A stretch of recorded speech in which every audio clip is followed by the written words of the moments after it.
ugma. Wapang mo kay ba clear sa. Sabi nila, hindi daw kompleto ang food trip experience mo kung hindi mo susubukan tikman itong tinatawag nilang saang o mas kilala sa pangalang Spider Kong. Bale guys, isa siyang uri ng kohol na madalas nyong makikita na binibenta sa kalsada dito sa Cebu, lalo na dito sa may Carbon. Hello sir. Sir, ano po yung tinda niyo sir? Saang. Saang? Ito po. Ayan. Magkano naman po yung ganito kalaki, tay? 50 pesos. Eh, itong mga medyo maliit. 40, meron 30, meron 20. Iba-ibang price dyan. Depende Ano size. sa English to? Spider. Spider shell. Ayan. Sige, order po ako na ito. Ayan. Matagal na kayo nagtitinda niyan, tay? Yes. Gano'n na po kayo katagal nagtitinda ng ganyan, tay? 25 years na. 25 Running. na. Ayan. Yun, oh. 120 yung per kilo na dyan. Wow. Kinuha namin. Nauubos nyo po? Mga 20 kilos, 15 kilos. Depende sa ano, Yun. sa sitwasyon.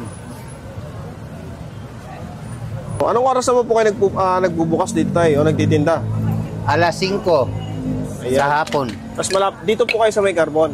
Tapos po, ano po yung pinakasangsawa na ito, tay? Nandito dyan. Ayan, maanghang po ba yan? Konti lang. Yup. Yan. Okay. Tapos may, ayun. Ano ba yan, tay? Onion and chili, lemon. Ayan. Wow. Tapos tayo, ano to, tay? Ano to? Parehas Sale lang pa rin. sila? Mura lang dyan, 5 pesos. Sale pa rin. Parehas lang po sila. Same. Ito yung budget friendly. 5 pesos. Ayan, sige po. Isda mura lang.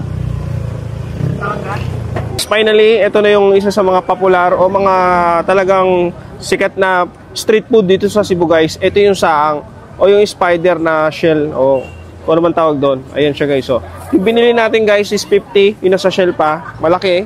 Tapos meron din naman doon pag tagpa 5 yung mga naka-stick. Ito, ayan, oh. So, ayan. So, located ito si Tatay Henry dito sa may Carbon. Dito mismo sa may tapat ng bakery ng Patties. Ayan, guys. Tapos, andito siya simula 5 PM hanggang alas 12 ng madaling araw. So, ayan, guys. Hindi natin patagalin pa yan. Tikman natin. Ayan siya. Laman. Grabe.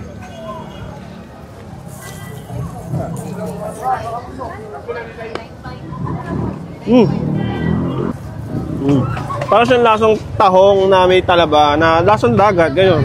Natural na lasa ng mga seafoods na ano, nasa shell.